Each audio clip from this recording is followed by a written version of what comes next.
Ito mga birds, tips lang, no. Usapang barnis tayo rito sa pinto. Ito mga birds, sino naka-encounter ng ganito, no. Yan lahat yan, may mga ano yan, may mga siwang yan pati rito sa mga gilid-gilid. So mamasilyahan natin yan, no, mga birds. Pang masilya natin dito mga birds, body peeler, no, pull it up.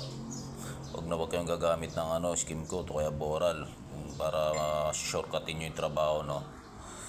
Kasi oo nga, makakatipid tayo ron. Maganda rin naman ang outcome nun.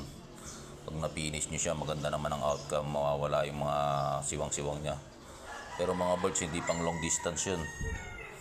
Kasi itong pinto, everyday nagagalaw to, no. Minsan dumadabog pa, naidadabog pa natin.